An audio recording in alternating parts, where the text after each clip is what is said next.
Hi guys, welcome to the official channel of 3-Year LLB Legal Edge, and I hope you guys are doing well. In coming months, a lot of exams are lined up, be it your NLSAT, CUET, 3-Year LLB domain में काफी exams हैं. Recently, NLUDISA also notified their exam schedule for this year, that is 2026-27. Apart from this, today what we are going to discuss about is aspirants waste time on GK for NLSAT, like maximum approach. आप शायद paper को strategically approach ही नहीं कर रहे हो अभी. आपको लगता है कि GK is something that will be of higher weightage, आप उस पर टाइम वेस्ट कर रहे हो और दो सेक्शन छूट जा रहे हैं, right? So what today we are going to discuss, we will be discussing few pointers that will help you in your preparation journey for NLSAT 2026. अब अ स्ट्रेटेजिक प्रिपरेशन प्लेबुक भी है आपके पास, exclusive flow for NLS Bangalore 3 year LLB aspirants. Now what we are going to discuss, so we are going to discuss actual NLSAT exam structure, जो आपको पता होगा of course, but जो लोग प्लान कर रहे हैं प्रिपेयर करने का for 3 year LLB from NLS, उनके लिए एक छोटा सा डिस्कशन कर लेंगे. Why GK preparation is always misunderstood, ठीक है? What toppers actually focus on, like year on year when we have discussed with toppers their strategies, their approach to the exam. So उसकी जो key findings हैं वो हम आज discuss करने वाले हैं, and a smarter preparation strategy for NLSAT. ठीक है? तो if you are in the race for NLSAT this year, this video is going to help you, क्योंकि आने वाले दिन कैसे प्रिपेयर करना है you might get an idea. या फिर you are doing your graduation, you are in your final year, or you have completed your graduation, you have planned for 3 years LLB and you want to get into NLS Bangalore, जिसका exam NLSAT होता है. तो how you can align your preparation, we will be discussing about that. So without wasting any time, let's move ahead. So the first thing that is, exam का pattern कैसा होता है. Exam की दो parts में डिवाइडेड है. Part A is your objective type paper, right? Part A is your objective type paper where you have a format, you have 75 MCQs, each MCQ carries 1 mark, you have a negative marking of 0.25. Then sections are divided into 3 parts, that is your reading comprehension, current affairs GK and critical reasoning, ठीक है? Then you have a subjective part of the paper. Subjective में क्या है? तो we have basically 75 marks for legal reasoning where you have to write short answer, analytical essays. तो ये है आपका एग्जाम का blueprint for NLSAT, ठीक है? Now moving ahead, now part A is simply key to unlock your world. Now why is part A important? क्योंकि इसका एक basic reason ये है, only candidates clearing part A screening get part screenings get part B evaluated. आपका part B तभी evaluate होगा जब आप part A का clear करोगे. So what is in part A? Part A is reading comprehension, your current affairs and critical reasoning. Then you enter into part B, that is जो हमने अभी discuss किया, legal आंसर राइटिंग और analytical essays, ठीक है? तो this is the second stage, you have to clear the first stage to enter this. और जो फाइनल मेरिट लिस्ट बनती है दैट इज ऑफ कंबाइंड, दोनों पार्ट ए पार्ट बी से बनती है. सो अब आपको समझ में आ रहा होगा why part A is a की डिफरेंशिएटर, क्योंकि आधा कंपटीशन वहां हट जाएगा, राइट? अब पार्ट ए 3 पार्ट्स में डिवाइडेड है, एक क्वेश्चन एक सब्जेक्ट नहीं है ना, 3 पार्ट्स में डिवाइडेड है. So how we can allocate our time, how we can strategically move towards the exam, वो अब डिस्कस करते हैं, right? So now a strategic mismatch or that most aspirants have. अब वो क्या करते हैं, 3 सब्जेक्ट्स हैं, मैं तीनों सब्जेक्ट्स को इक्वली डिवाइड कर देंगे, राइट? जैसा कि यहाँ पे आपको दिख भी रहा होगा, right? You have reading comprehension 25 question, current affair 25 question, critical reasoning 25 question. तो इसको इक्वली डिवाइड करके 33 33 33 कर दिया, राइट? टेक अवे क्या है, जीके इज रफली लाइक 1/3 पार्ट है आपका पार्ट ए का. क्या 1/3 पार्ट पे आप पूरा पार्ट ए कवर कर सकते हो? पार्ट ए अगर है आपका, part A part 1 whatever you can, अगर उसका सिर्फ 1/3 कवर्ड है, बाकी 2/3 मिस आउट करके पेपर निकल सकता है? ऑफ कोर्स नहीं निकल सकता. यू हैव टू कवर, आपके पास एक होलिस्टिक नॉलेज होनी चाहिए फॉर ऑल दी सेक्शंस, ठीक है? अब नेक्स्ट थिंग क्या है, aspirants spend 60 to 70% of the time in preparing GK. अब जीके प्रिपेयर करने का 2 रीजन हो सकता है. पहला रीजन, मेरे को लगता है पर्सनली कि जीके इज वेरी इंपॉर्टेंट, इसलिए मेरे को पढ़ना है. दूसरा रीजन, रीडिंग कॉम्प्रिहेंशन और रीजनिंग में मेरा थोड़ा स्कोर कम आ रहा है, या आई एम फेसिंग थोड़ा सा प्रॉब्लम, तो इसलिए मैं जीके पढ़ लेता हूँ। यही दो रीजन होते हैं, कोई तीसरा रीजन नहीं हो सकता है। तो अब एक बात समझो, you have to step out of your comfort zone.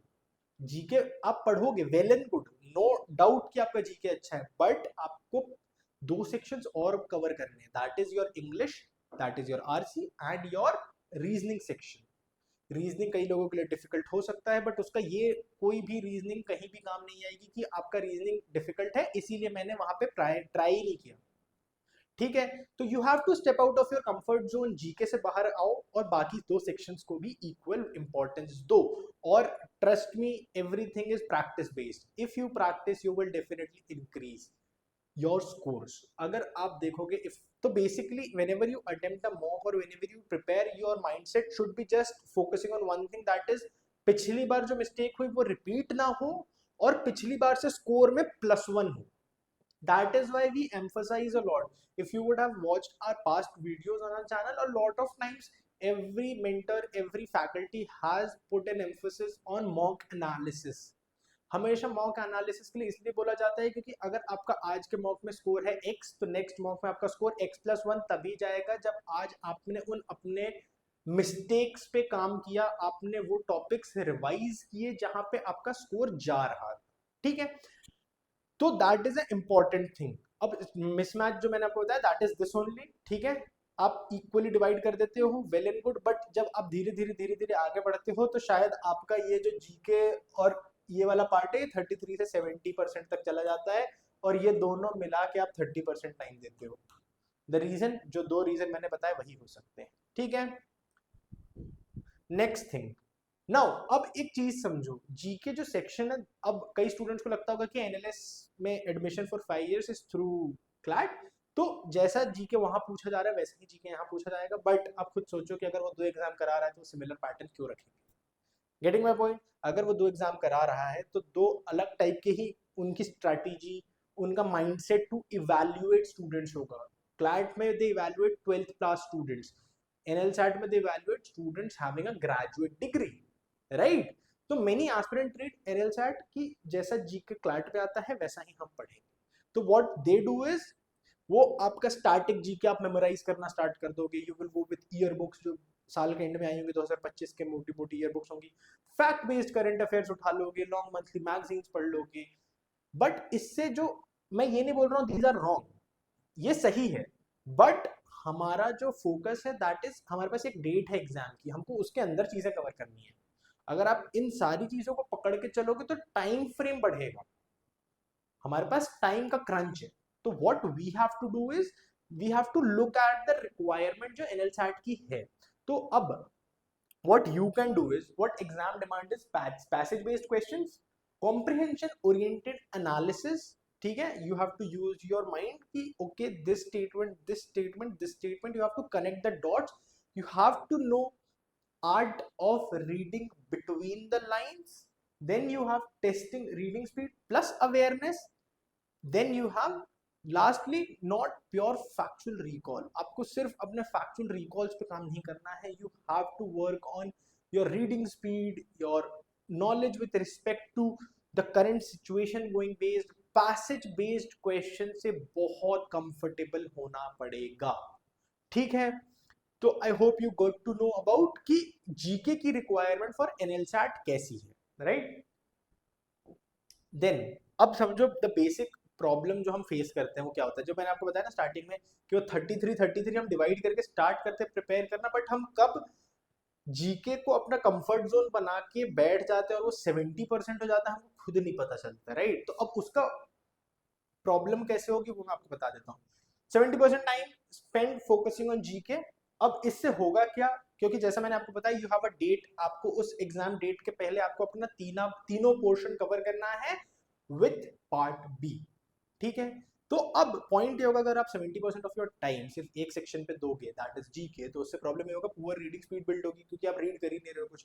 Then you will have, because the time is spent on memorising not reading, आप रट रहे हो डेली, एक ही इंफॉर्मेशन डेली रट रहे हो, तो अब रीडिंग आपकी इनहांस नहीं होगी। Then you will be weak reasoning skill because logical reasoning practice is neglected, जो कि मैंने आपको स्टार्टिंग में ही बताया था। अगर आप अपने कंफर्ट जोन से नहीं निकलोगे तो वो पोर्शन कब बाहर हो जाएगा, आपको खुद नहीं पता चलेगा। लेकिन एक चीज याद रखना, एग्जाम में वो इक्वल वेटेज लेके आएगा, ठीक है, और एग्जाम का कट ऑफ सारे सेक्शंस मिला के बनता है। देन यू हैव वीक ऐसे राइटिंग, क्योंकि प्रैक्टिस ही नहीं करोगे आप, आपके पास टाइम क्रंच है, आपके पास ऐसा नहीं है ना कि आप जिस दिन आप प्रिपेयर हो जाओगे तब आप दे सकते हो, ऐसा तो नहीं है।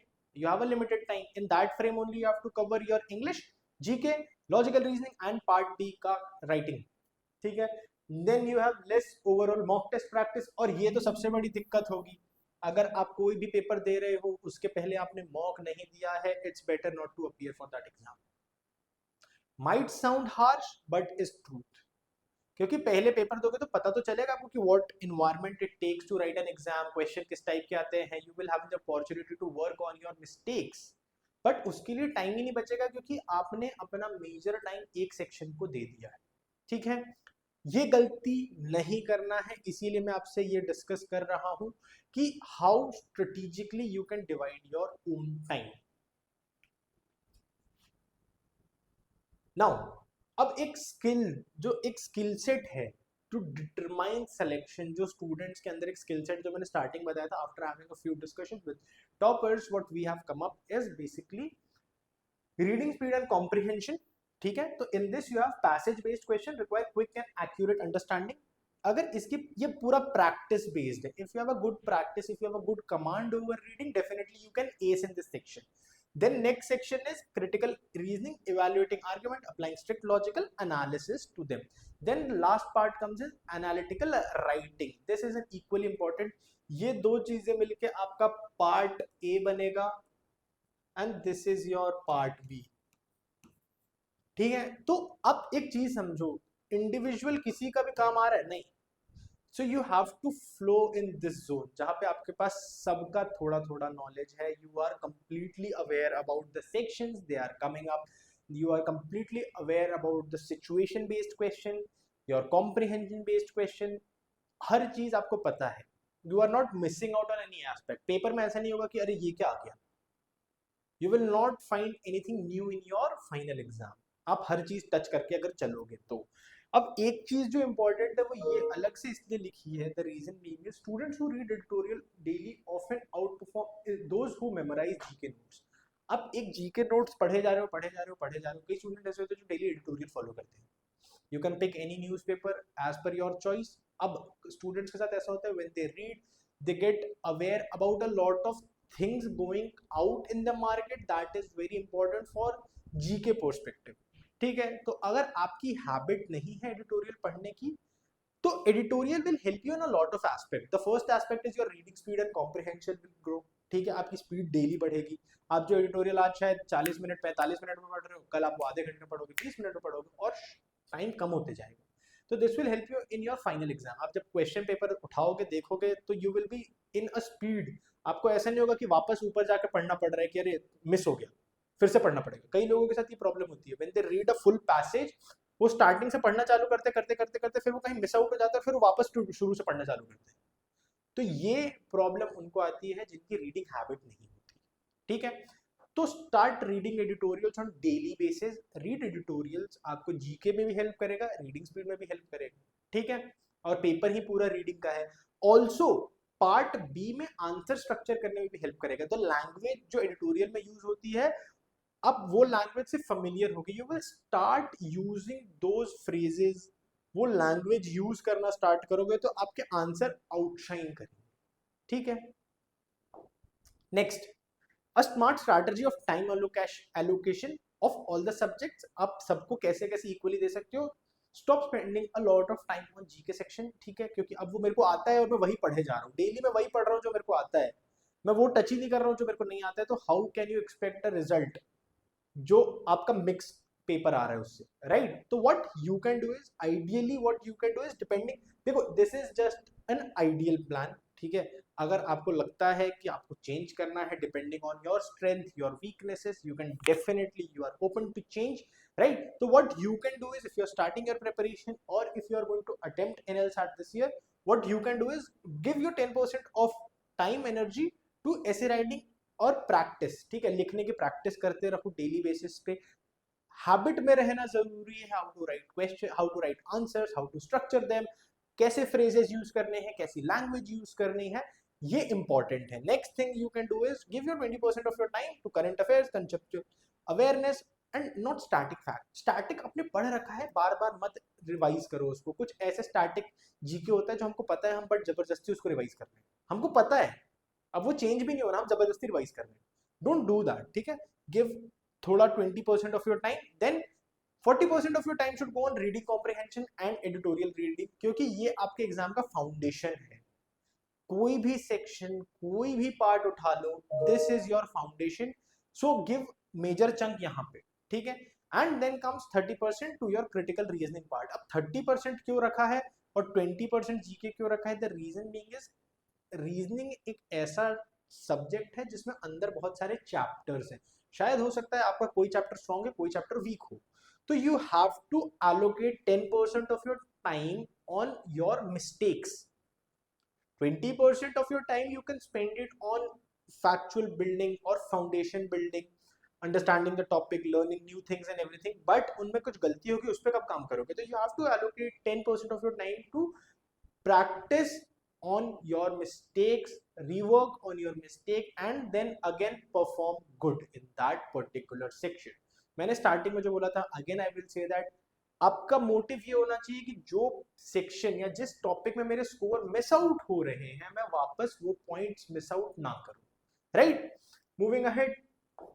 Now what is this? तो एक बेसिक स्ट्रैटेजी, डेली ट्रैकिंग कैसे कर सकते हो. ठीक है, मतलब एक ट्रैक रख सकते हो अपना कि क्या क्या डेली करना है, क्या क्या वीकली करना है. उस हिसाब से एक बेसिक सी अंडरस्टैंडिंग के लिए what you can do is you can divide into 4 modules if you want. You can of course change it according to your strength and weaknesses. First thing is read 2 to 3 editorials actively. अब इसके लिए अलग से time नहीं निकालना. Daily newspaper आता है, उसमें डेफिनेटली 2 से 3 4 एडिटोरियल्स तो होते ही हैं. मन कर रहा है चारों पढ़ लो, but don't give time on editorials जो आपके लिए रेलेवेंट नहीं है. ठीक है, तो what you can do is you can read 2 to 3 editorials actively. अच्छा, इसके लिए एक चीज और है, हाउ यू कैन आइडेंटिफाई कौन सा एडिटोरियल मेरे काम का नहीं है. इसके लिए what you can do is you can join a Telegram group. Description में लिंक है, you can join a Telegram group. We post every day the important articles and editorials जो आपको पढ़ना चाहिए फ्रॉम द करंट न्यूज़पेपर. ठीक है, तो you can join there. हम आपको वहां पे हिट्स दे देंगे, you can just go and read that. ठीक है, तो what you can do is read 2 to 3 editorials on daily basis, then practice reasoning sets on daily basis. Reasoning daily practice करनी पड़ती है. देखो, मैथ्स रीजनिंग एक ऐसे सब्जेक्ट्स हैं जिन पे डेली टाइम देना पड़ेगा आपको. अगर आप छोड़ोगे तो you will start losing the grip उन सब्जेक्ट्स की, एंड जब तक पेपर नहीं आता तब तक ग्रिप लूज करने का तो पॉइंट ही नहीं आता है. हाँ, शायद जहां पे थोड़ा सा लूप होल हो रहा है उस पर भी काम करना पड़े, but completely leaving reasoning is not an option. ठीक है, तो उसको अपने डेली टास्क शीट में रखो. Then next is attempt passage based GK questions. ठीक है, what you can do is, अब पेपर की जो रिक्वायरमेंट है दैट इज जीके वो आपसे वन लाइन में नहीं पूछेगा, पैसेज बेस्ड पूछेगा, तो आपको उससे फेमिलियर होना जरूरी है. So if you want any guidance with respect to mock test, you can definitely check out our page. We have uploaded few mocks where you can know कि NLSAT में GK किस टाइप की आती है. Everything you can find in the description box. हर चीज description में added है. Mock कैसा आता है, just go on our website, you can see mocks कैसे आते हैं. एडिटोरियल्स का डाउट है, न्यूज का डाउट है, you can join a Telegram group, we update things there. ठीक है, अपार्ट फ्रॉम दिस एक चीज जो वीकली रख सकते हो वो ये रख सकते हो, आंसर राइटिंग और ऐसे अपना वीकली रख सकते हो. Right answers weekly. अगर पेपर पास है तो थोड़ा सा नंबर बढ़ जाएगा ऑफ कोर्स, बट अगर आप प्रिपरेशन स्टार्ट करने का प्लान कर रहे हो तो you can go on week basis answer writing का. ठीक है, apart from this I hope I gave you a clear understanding कि एग्जाम की रिक्वायरमेंट है क्या, how things work ahead, and आगे कैसे एक वे फॉरवर्ड बना सकते हो अपने लिए if you are planning to prepare for NLSAT. अगर आप इस साल एग्जाम दे रहे हो, all the very best with your preparation. I hope you guys have covered your syllabus portion और अब आप अपने रिविजन मोड में जा रहे होंगे. So if you are planning for revision also, you can check out in the description box. We have added a revision for your revision material out there. आपको definitely मिल जाएगा. अपार्ट फ्रॉम दैट, अगर आप NLSAT 2027 के लिए prepare करना चाह रहे हो, प्लान कर रहे हो कि लॉ एज अ करियर कैसा है, then also you can check out our videos जो हमने NLSAT पे डाला है। और अगर NLSAT का प्रिपरेशन स्टार्ट करने वाले हो तो I hope this video give you an idea कि हाउ टू प्रिपेयर और how to start for NLSAT preparation, how to allocate your time for part A, part B. In part A you have 3 portion, how to divide your time, how to work on your mistakes, ठीक है। तो I hope you got an idea for your upcoming exam। Last thing जो कि important भी है, NLSAT की victory is not, NLSAT की victory requires reading, reasoning and not rote memorization। रट्टा वाला information will not help you out here।